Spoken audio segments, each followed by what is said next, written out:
خدا کی قسم طبیعت خوش ہو جاتی ہے۔ سوشل میڈیا دو دھاری تلوار ہے۔ میڈیا پتہ نہیں فائر وال کہتے ہیں اس کو، کیا کہتے ہیں، اس کی کوئی اوقات نہیں۔ اگلی بات ہے کہ جی ISPR کے مطابق فوجی اہلکاروں کو بغاوت پہ اکسانے کا الزام سامنے، ریٹائرڈ فوجی افسر، یہ فوج جانے، ان کے افسران جانے، ان کے قانون جانے، میں نہیں جانتا۔ پہلے وہ عادل راجہ اور حیدر مہدی وغیرہ کون لوگ ہیں، کیا ہیں، مجھے تو یہ سمجھ نہیں آتی۔ مجھے آج 50 سال پرانا کو ہاسٹل میں رہنے والا میرا کلاس فیلو نہ ہو، بے شک خدا کی قسم طبیعت خوش ہو جاتی ہے۔ چند روز پہلے، 2-3 دن پہلے، میں نام لیتا ہوں، GA Sabri, secretary petroleum, subject علیحدہ، وہ پوری زندگی بیوروکریٹ رہا، ماشاءاللہ سیکرٹری پیٹرولیم کے طور پر ریٹائر ہوا، ویلفیئر کے کام، اس کا خاندان، یہ وہ سارا نہال ہو گیا۔ میری زندگی میں میری اسٹرینتھ میں اضافہ ہو گیا۔ تو جن کے ساتھ وقت گزارا ہو اور تنقید کا طریقہ ہوتا ہے، you can criticise your father اور ایون یور گرینڈ فادر، اس میں کوئی حدود و قیود ہوتی ہیں۔ اور یہ کہ جی اب اکبر حسین سوشل میڈیا شرنگیز، یہ وہ پتہ نہیں، I don't know. Social media دو دھاری تلوار ہے۔ اچھا، ایک ادارہ ہوتا ہے، اس کے اپنے کو رولز ریگولیشنز یا جو بھی ہوتا ہے، میں تو کبھی اس کا حصہ نہیں رہا، ان کا احترام کرنا چاہیے۔ اور ایک بات یاد رکھیں، یہ میڈیا پتہ نہیں فائر وال کہتے ہیں اس کو، کیا کہتے ہیں، اس کی کوئی اوقات نہیں، یہ باؤنس بیک کرے گا۔ فائر وال اپنی آگ میں جل جائے گی، یہ نہیں ہوتا۔ کہتے ہیں زبان خلق کو نکارہ خدا سمجھو، تو یہ اپنی جگہ پہ ہے، لیکن یہ بدنصیبی کی انتہا ہے۔ یہ کمیونیکیشن کا گیپ، یہ بہت خوفناک ہے۔ اور دوسری بات یہ ہے کہ وہ کہتے ہیں نا، اسے ایک خوبصورت موڑ دے کر چھوڑنا اچھا۔ جس ادارے، جس شخص کے ساتھ، ادارہ تو دور کی بات ہے، میرا کوئی رشتہ رہا ہوگا نا، اگر 5, 10, 15, 20, 25, 30 سال، میں نے ابھی آپ کو GA صابری کی مثال دی، میں تو اس کے بارے میں زبان کھولنے سے پہلے کروڑ بار سوچوں گا۔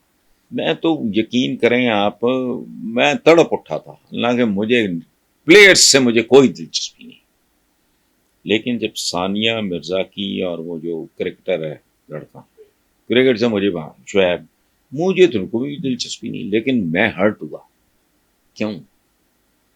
ایک تو ویسے ہی طلاق جائز ہے، ہو سکتا ہے، لیکن ان کا تو کوئی بچہ بھی تھا، حالانکہ اس وقت مجھے پتہ نہیں تھا، میں کنفیوز تھا کہ بیٹا ہے بیٹی ہے۔ مجھے چونکہ یہ پلیئرز وغیرہ انٹرٹینر سے مجھے زندگی میں کبھی دلچسپی نہیں لی، تو اب اگر یہ تاثر جاتا ہے رائٹلی اور رانگلی کہ یہ جو جنہوں نے اس ملک کو یہاں تک پہنچایا، جو ڈیلیور کرنے میں بہت بری طرح ناکام، جن کی جو اپنی ساکھ نہیں سنبھال سکے، معیشت انہوں نے خاک سنبھالنی تھی، معیشت تو یہاں تک آئی ان لوگوں کی وجہ سے۔ یہ IPPs میں ہوں، آپ ہیں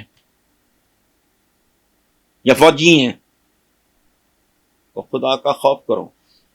ہوتا کیا ہے کہ اس کو آپ زیادہ بار بار رگیتے ہو تو دھیان لوگوں کو ادھر فاصلہ یاد رکھیں۔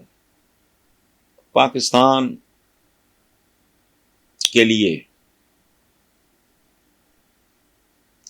عوام اور اس کے بعد افواج پاکستان، یہ لازم و ملزوم۔ عوام ہوتا ہے، عوام ہوتے ہیں تو ملک ہوتا ہے، ادروائز پاکستان سے بڑے تو صحرا بھی موجود ہیں، جنگل بھی موجود ہیں، عوام اور اسٹیبلشمنٹ۔ ہماری اسٹیبلشمنٹ جس کو یہ کہتے ہیں کون ہے؟ ہندوستان جیسے ہوسٹائل ملک بھگت نہیں چکے بنگلہ دیش۔ تو اس لیے خوبصورت بات کی ہے مشاہد حسین نے، جو ایک جینولی ایک پڑھا لکھا آدمی ہے، حالانکہ میری اس سے 2-4 ملاقاتیں ہیں. نواز شریف سے بھی پہلی ملاقات زبردستی تقریباً یہ مشاہد حسین نے کرائی تھی. میری زندگی میں 2-4 ملاقاتیں، اس سے زیادہ نہیں ہیں، لیکن وہ ایک پڑھا لکھا سوبر متوازن آدمی ہے. اس نے اسے ایک مثبت یو ٹرن قرار دیا. اب یہ چونکہ ان پڑھ جاہل اور ڈفر ہیں سارے، یو ٹرن تو زندگی کی ریالٹی ہے. آپ نے کبھی نہیں لیا، میں نے کبھی نہیں لیا. تو یہ بےہودہ باتیں ہیں. تو کہ یہ جو بانی پی ٹی آئی کی مذاکرات کی پیشکش کو مشاہد حسین میں اپنی بات نہیں کر رہا، ایک نیوٹرل آدمی ہے، نہ اس کا پی ٹی آئی سے کوئی لینا دینا نہ کسی اور سے. وہ ایک انڈیپینڈنٹ آدمی ہے. اس نے کہا کہ اس کا مثبت جواب آنا چاہیے. تو آنا چاہیے، اگر ملک چاہیے تو آنا چاہیے، اگر ملک کا مستقبل چاہیے تو اس کا مثبت جواب آنا چاہیے. تو میں ایک آخری سوال آپ اپنے ویور سے کرتا ہوں. دہشت گردوں سے مذاکرات ہو سکتے ہیں، اور تو اور ایک زمانے میں سندھ کے ڈاکوؤں کو عام معافی دی گئی، ان کو مین اسٹریم میں لا دی گئی. یہ زندگی ہے، یہ ریاست ہے، یہ کوئی پرچون کی دکان نہیں ہے. پاکستان ہے، اس کے لیے بہت خوفناک قربانیاں دی گئی ہیں. یہ کروڑوں پہ مشتمل، پتہ نہیں دنیا کا کتنی آبادی میں چوتھا پانچواں پتہ نہیں کیا نمبر ہے اس کا. It's a country. وہ اس میں مارا باقی جنہوں نے کرنا ہے وہ جانے. میں تو کسی قیمت پہ اس ملک میں نہیں رہوں گا. اللہ نے مجھے صحیح زندگی دی تو آئی ایم ورکنگ آن دس. مجھے کسی چیز کی کمی نہیں، مجھے کسی سے کوئی گلا شکوہ ہرگز نہیں ہے. میں ارد گرد کے حالات دیکھ نہیں سکتا.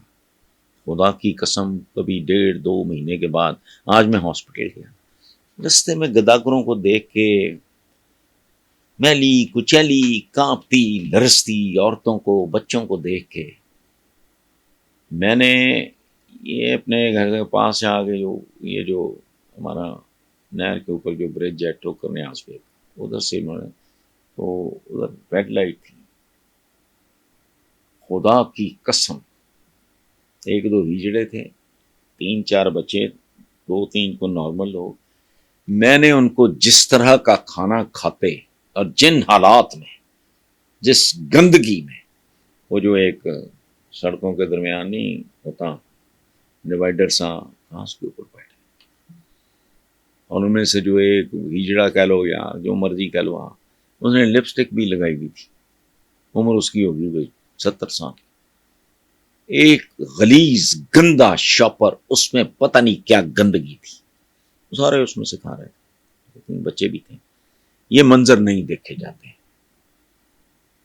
میرے جیسے آدمی کے لیے بہت بڑا عذاب ہے.